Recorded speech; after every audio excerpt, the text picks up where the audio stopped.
It is another Human First AI Marketing Podcast, and I'm your host, Mike Montague at Avenue 9. You can find us at avenue9.com. That's the number 9. Also, if you want to reach out to me, I'd love to hear who listens to the show. Just email me at mike@avenue9.com. We help small businesses punch above their weight with the power of AI. Use it to amplify your authenticity and your advantage and create marketing like the big dogs. Carmela Fortin is my guest this week from SeattleStartupCoaches.com. Carmela has amazing experience with even bigger companies than I do, brands like Microsoft, Expedia, and others that she has been in the background in project management and helping people get organized before they add in the AI layer. So that's what we're going to be talking about this week. And Carmela also has a cool podcast called The AI Marketing Coach, which I was a guest on. So if you want to hear me actually be the guest and not the host, go to AI Marketing Coach wherever you're watching or listening to this one. Carmela, welcome to the show. My first question for you was going to be about an analogy you use, which I'm sure people have heard about. You don't have to outrun the bear. You just have to outrun the person you're with. And I think this is the idea of a metaphor that AI is just this giant bear that is getting bigger by the day and faster by the day. And it feels like people get overwhelmed thinking like, I can't outrun this bear. I can't keep up. I'm getting older. It's moving too fast. I'm overwhelmed. But you said a great line, which is you don't have to outrun the bear. You just have to outrun your competition. Right? Tell us a little bit about that and maybe how you help people do that or what the strategy is to actually make that happen. Yeah, absolutely. So I live in the Pacific Northwest, Seattle Startup Coaches. And a lot of what we do is compare things to bears because there's a lot of bears here. And, if you have a friendship that's run its course, if that's the AI bear, don't push your friend down. Learn at the speed of each other. Establish some pre-AI layers. If you've got competition, maybe push them down a little bit, get strategic. But the goal is to, of course, outrun the bear, but have some strategy along the way and help other people. Yeah, it is interesting. We don't need to trip up our competition. I feel like they're going to trip themselves up enough because there's a lot of people making a lot of common mistakes and there's a lot of misconceptions and hype about AI. From your perspective, and I'm interested specifically in SaaS that you work with a lot, it feels like this is a major thing where just companies can go away in a week or two, where it's like, oh, they rolled that in. Google launched the new product. Google changed the algorithm. Like your search traffic drops by 80%. Your valuation loses billions, or your features and functions of your SaaS are just now free in the world's largest platforms. And it can happen in a day that you don't see coming. How do you think about this? And how do we prepare for an environment with this kind of uncertainty and volatility? Yeah, it's so interesting because a lot of our pre-AI layers are founded in what isn't in data. It's in anxiety, it's in readiness, it's in adoption, it's in change management, it's in all of these different areas. And I was one of the marketing OGs. I started out as an analyst, I started out in marketing automation. And so in moving into unsupervised AI, I really got to see the beauty in unstructured data and what you can find and what you can't. But I also got to see where it doesn't work and where some of that market transformation comes from. And a lot of pain points that we're always trying to find in data, a lot of this market change, especially when it's really rapid and it falls down, we're always trying to look for it in hard places, in kind of lazy places these days, right? Where folks are really relying on the systems. But a lot of it is human first, as you put it, and it's in people. And coming from someone who's looked at and built these things for the last 15 years, I can definitely say that a lot of the folks in the market that are winning are having those moments where they're succeeding by implementing that into their frameworks, into their workflows, and into their teams. Yeah. Can we get a little more specific? Do you have any examples of like where it breaks down or what it's not working or how people like mess up with the bad data first or by moving too fast with the AI layers? Yeah. So let's say you're selling into an enterprise team an enterprise buying team. You only know what they say, you only know the content that they've interacted with, you've only got the data if they share it. And a lot of our sales teams today are empowered by a lot of data and a lot of tools, but a lot of pre AI layers exist in the dark corners on the teams that you're selling into. And even when you're buying a tool, there's a lot of dark corners and a lot of things you may not be aware of. Anxieties on your team, change management and readiness, things that it really impact your adoption. So a lot of what we're seeing isn't in what's in the data. And a lot of marketers who are implementing pre-AI layers into their frameworks, they're looking past the content, past the conversation, and they're refocusing on the basics, just basics. You're running a campaign, you're asking questions, and you're refocusing on the goal and what you're doing instead of a cool AI output or a cool prompt. And as someone who's built AI products for the last 10 years, it's definitely something that I really refocus teams on is just refocus on the basics, refocus on the human moments, refocus on your human buyers, because there's really no mystery as to why we're starting to see those fractures in AI or in marketing today because we're ignoring a lot of those layers. Yeah, I think we saw that a lot in the early days of marketing automation and research. There's the famous Target story with the pregnancy and stuff, but others where we take some piece of intent data and apply too much information to that, or it can get even too creepy if we weren't supposed to know that about Yeah. our prospects and clients. And I love what you said. We might have some data like somebody visited a page on our website, but there's a lot of different reasons why they might have done that. I've built over 200 websites in my career, so I always have to teach all of my clients, look, it comes in waves. So you're going to get robots and scrapers first, then you're going to get spam, then you're going to get your competitors looking at it, then Yep. eventually maybe like your own team and clients. And then if you stick with marketing long enough, like the clients will actually come. But those clients could be window shoppers, they could be ready to buy right away and they just want your phone number. It could be somebody you're already meeting with that wants to find the address. There's a Yep. lot of reasons why somebody might visit your website. And unless you get that hidden data and the intent stuff, the numbers don't really matter. You know, we're looking at, I guess, objective data like bounce rates or conversion percentages and stuff. I've always found not too helpful because, especially in the B2B spaces that I play in, one good conversion could be hundreds or millions of dollars, hundreds of thousands or millions of dollars. And so, do I need 90% conversion on that page? No. I need one good conversion. And I think there's a lot of different ways to slice this pie and think about how we're using AI. But now some of the conversational stuff I think changes the game. So I'll give you a chance to respond to that first one. What do you think about the measurement techniques and how we can better read data than the way we've been doing it? I think poorly, just looking at vanity metrics and basic Yeah. funnel conversion. Yeah. So a lot of what I started out my career doing is being the analyst, being the marketing automation expert, and really looking at the numbers. So that's in the fabric of everything that I do.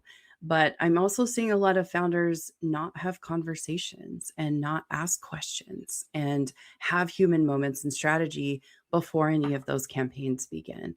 And so there's this cool factor of AI, and it is the shiny penny. And a lot of founders like to move quickly, but it shouldn't be confused for clarity and actual outcomes. And we're seeing investments drop off, but there's really no mystery there. A lot of it is confusion in the market as what we're doing. So I'll use the example of like a medication commercial you'll see on TV. It's this is a great medication and it's going to solve all of these things. And then the next 2 minutes of the commercial is just the voiceover repeating all the side effects that we're going to choose to ignore and still use the medication anyway. And so this is sort of like that in the sense that we're going to use all the cool things and then we're going to ignore the pieces that matter that may come up later, like your gallbladder will fail or your liver will fail, or maybe your marketing campaign will fail because we haven't really looked at the holistic picture, asked good questions, and determined, okay, if we did see that bounce rate, was there something other than the metrics? Are we going to heat map the page and just read that? Or are we going to read into other things that are really going to grow this company and grow our goals. Yeah, I love where you're going there. And that was going to be my second thought from what you shared was the clarity part of it. That one of the problems we see with AI is just a lot of drift. That you might set it off with this occasion, or even something like running an A/B test or optimizing a page, and it could go great for a while, and then an Yeah, update happens or some weird behavior happens, and 10 people in a row clicked a button that nobody else would ever click for some sort of random chance. And now our A/B test is skewed way off.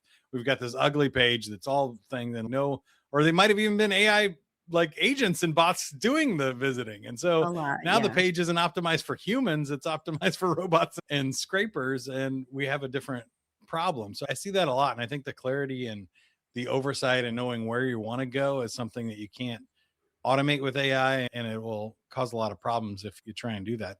The other part you mentioned was the conversations, which is what I love to do at Avenue 9 is interview the founder, the top salesperson, the best clients, and get those stories of why it happened and why it's important and what people are doing, because I found that resonates so much more than the numbers, especially in a world with AI where we can make marketing that says anything, does anything, looks like anything that we want it to look like. The question for me becomes, what should that be and why, and what's going to matter to our audience, our people, our employees, so that we actually make a difference. But we didn't have a way, I don't think, without just humans doing that qualitative research before, of just Mhm. having somebody like run a customer panel or an A/B testing. There are teams of people that will go interview people that did those heat maps and say, "Why'd you do this?" and "Why'd you click there?" and try to collect those information and feedbacks and surveys and other things. But now, when you can actually have AI analyze those Yeah. transcripts or those conversations, I think you get much better insights into what's happening inside your organization or your clients if you pay attention to the conversations and not just the data and actions. Is that fair?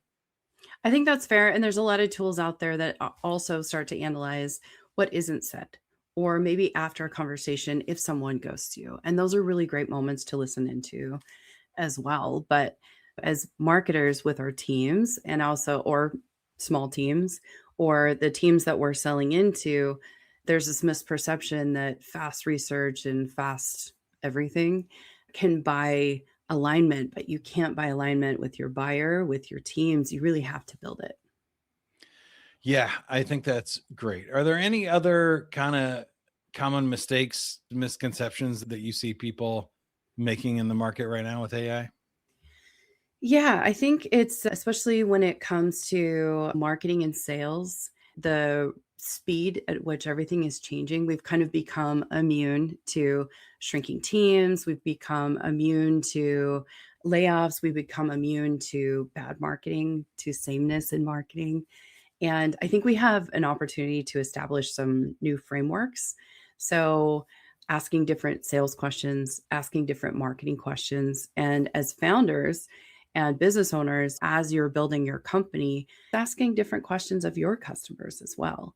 Where are the hesitations? Where are the anxieties? Where are the curiosities that you might have as a person? And if you're buying or selling a B2C product, that's built into your framework as well. Yeah, there's a lot to unpack there. I think you're right on. And I love what you said about basically slowing down and giving this a chance to rethink. There's been a recent research study by Harvard that says, okay, it turns out we're not freeing high performers up to do higher level tasks, especially in jobs like marketing. What we're doing is cranking that wheel faster. Mhm. So we had this promise of, and it's really the promise of Avenue 9, which is I realized in my previous job in corporate America and marketing that if I could do my old job in a tenth of the time, I could do it for 10 companies and I could build a business out of it. But if you think about that, even internal marketers aren't doing the work in a tenth of the time and then using 90% of the time to strategize, make better Right. marketing, or do higher level decisions. They're mostly using it to make 10 times the amount of marketing. Mhm. And that's not really solving the problem. Quantity isn't necessarily the problem we're trying to solve for in marketing. So I think asking those pre-AI questions about what would we do at that time if we can make stuff faster. Do we need more stuff? Do we need better stuff? Do we need to do other channels or things that we weren't able to do before? A lot of people seem to just default to let's crank the wheel faster. And that Yeah. is not always the best answer. Yeah, and it's looking at our metrics in a different way. So if you're a business owner and you're looking at why campaigns didn't work, you know, maybe looking past that into where are the hesitations? Why did these numbers occur outside of the data? And restructuring those conversations. And then with our teams, restructuring conversations around simple things like what is the goal? What are we trying to do here? Versus spending the entirety of your meeting talking about the cool AI prompt or the weird video that you made or something like that, or the cool factor in the campaign. And then as buyers, asking our buying teams, our colleagues, questions about where our hesitations are to kind of get some purview into, are we ready for this? Do we need to change anything? Let's just have a conversation. And sometimes there's structure to that. And then sometimes there's not. It's just a recalibration on the room. Yeah, I think it's really important. I think leaders don't like that idea of let's take a deep breath and think about it for a minute, or let's give some slack in the system so that we can get creative or have room to wiggle and pivot and make changes. I've seen pushback in that in my career, but I think great leaders understand the value of that it's 10 times more effective to give people just a little bit of space and a little breathing room and say, hey, before we just crank out another blog post, let's take a deep breath. Is this campaign worth it? Does it need it? What is it going to say? Who's it for? And all of those great marketing questions that make the output way better and more effective.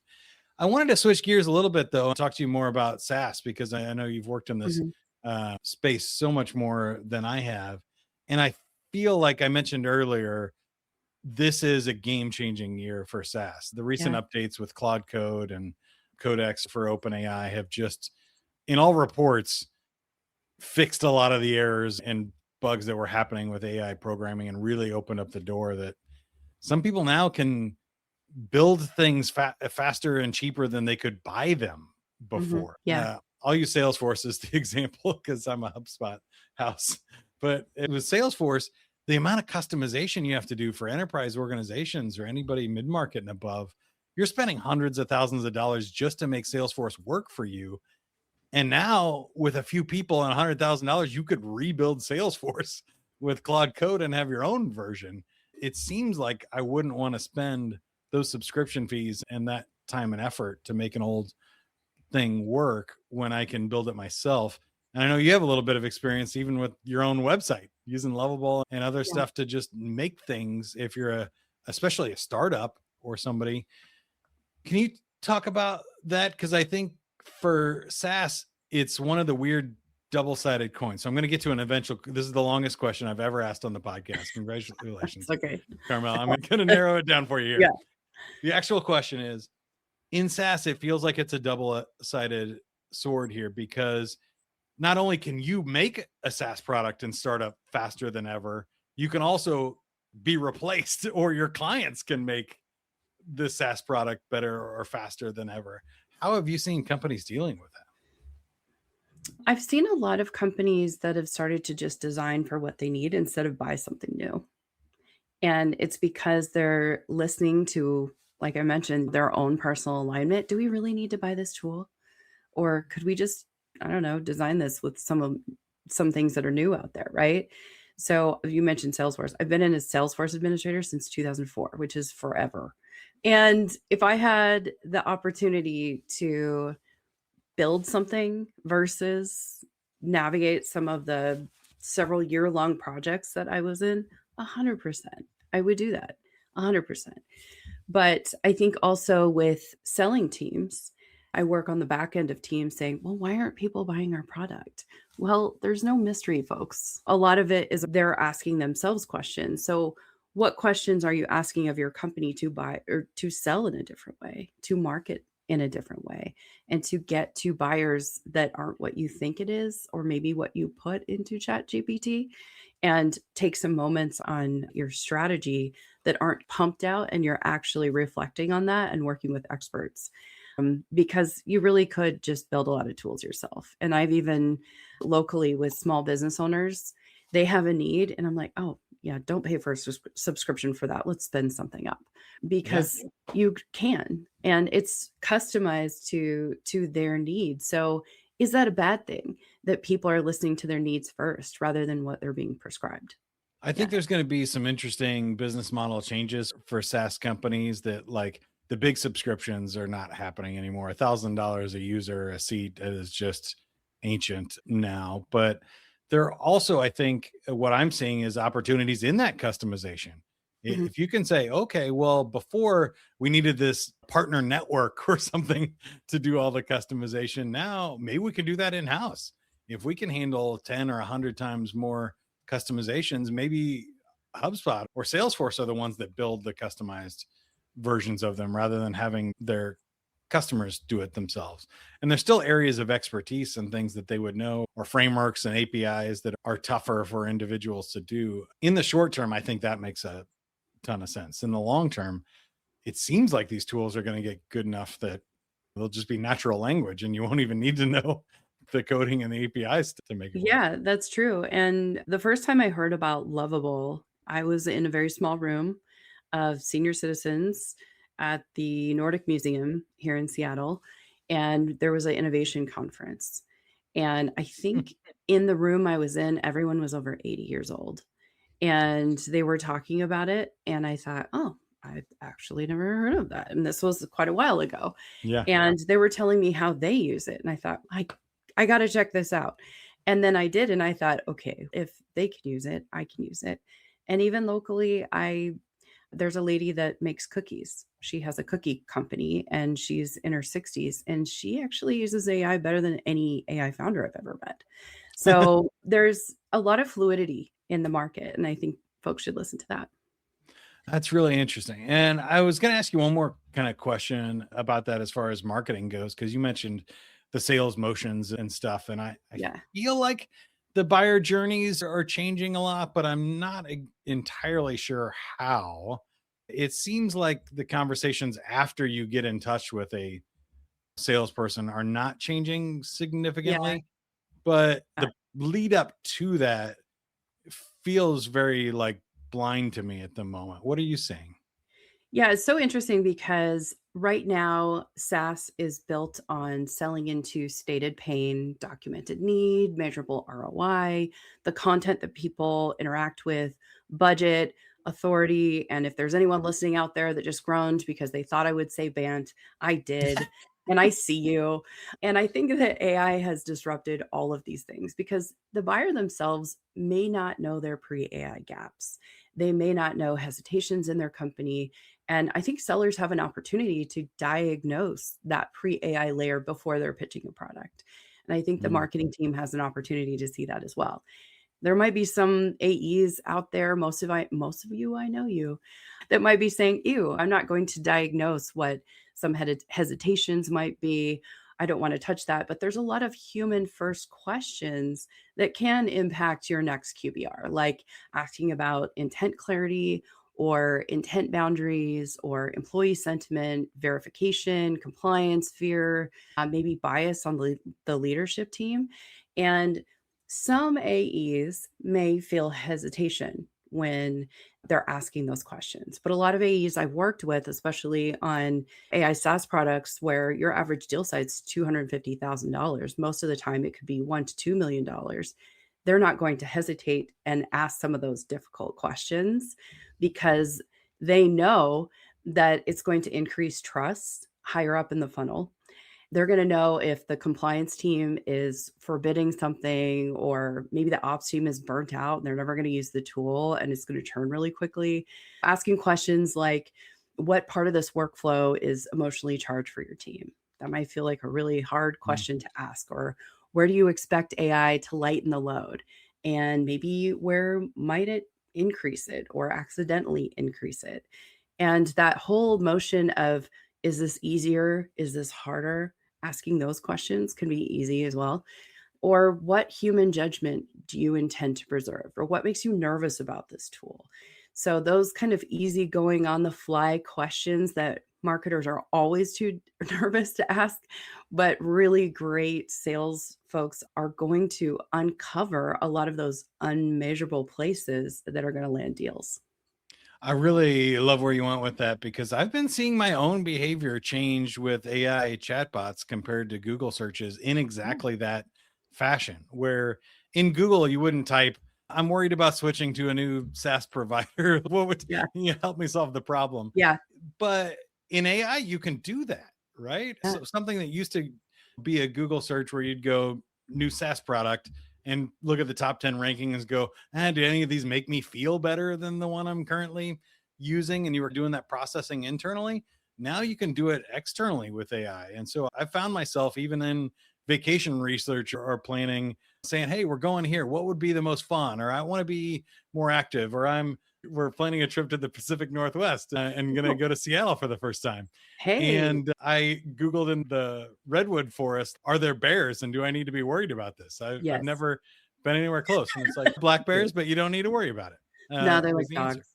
Yeah. But those are the kind of emotional processing that didn't really happen. It was Yeah. up to copywriters or bloggers to imagine or to do the research and then create content and then hopefully get that content in front of the right person at the right moment. Now it's much more organic and it feels like an inbound emotional buying conversation than Yeah. what was an outbound technique. And it's interesting because I'm seeing a lot of business owners say, well, how can we do this in a different way? Or this isn't working. And sometimes marketers receive that as, oh, they're making this so hard. We just need to do what we're used to doing.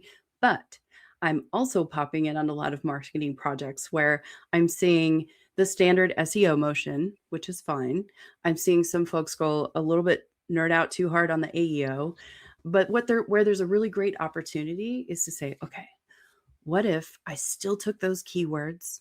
What if I still designed for AEO? And I kind of weave those together because a lot of times folks will say, oh, they're the same. They're not. And what if we designed for some of those pain points that are revealed in an LLM based conversation? And that's where I'm starting to see a lot of things come to light. But what's really interesting, you know who you are out there, is that a lot of Series B, C, D, and so on companies, I'll take a look at their marketing and say, oh, you haven't done anything Of that work. for Yeah. LLMs, but you're still doing the same marketing motion. You're still working with the same guy you started the company with, but you haven't progressed in that direction. It's okay to change directions with marketing and invest in change management or hire on some experts temporarily and bring in some folks that can really say, hey, we're just going to pop in. We're just going to lay in a foundation. We'll give a framework to your team and you can be on your way. And now you have something designed. So you start to show up in LLMs because then you're reaching your buyers, but you're also reaching people in a completely different way. All right, it's time for the fun question here, which is how do you see this playing out in our lifetimes? If you look like 30 years out, I think in the short term, there's plenty of challenges to look at. We've been talking about them, but how do you think it all plays out eventually? What sci-fi movie do you think we end up in towards the end of our lives? Is it more like a Minority Report, a Star Trek, or some sort of dystopian future like The Matrix?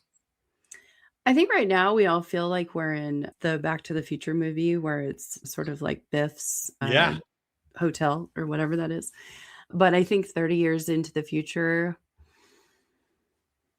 oh, I wish I had a good movie for it. I don't know. But I would imagine that it's something positive because a lot of folks hear a lot of negativity about AI in the market and all of those things. The sky's not falling. It's not all the doomsday you hear at keynotes. I think it's going to be something that's really positive. that's right. I like Back to the Future Part 2 or Minority Report is probably if I had to pick something the two closest, but I'm hoping it's more optimistic. I'm hoping we're Yeah. like Star Trek Next Generation or something where we just have food generators and holodecks and go have some fun and be able to transport somewhere. That'd be great. Yeah. Once again, we've been talking with Carmela Fortin. She is at SeattleStartupCoaches.com. You can also find her on LinkedIn, and she has a podcast, The AI Marketing Coach. again, of which I was a guest. So you can go check out my episode, but the rest of them too, wherever you're watching or listening to this one. Carmela, before we let you go, how can you help us? How can we help you? Take a look at seattlestartupcoaches.com if you're looking for a fractional CMO or change management. And if you're interested in a podcast, listen to the AI Marketing Coach. We've got the episode out with Mike, and you're going to learn a lot about Avenue 9. Sounds great. If you want to learn even more about Avenue 9, you can go to avenue9.com. And like I mentioned, we do a lot of context engineering for your marketing, and some of those pre-AI layers that we've been talking about today help you figure out your story so that when we amplify that with AI, we make an impact. But really, my goal is to help small and medium-sized businesses punch above their weight, compete with the big guys that are used to be able to outspend you and make really cool videos or create a ton of assets or do SEO and PR that you couldn't afford to do. You can now afford to do it, and you have the same playing field as they do. So that's the opportunity. If it sounds like fun, go to avenue9.com. Until next time, keep going, everybody. Bye.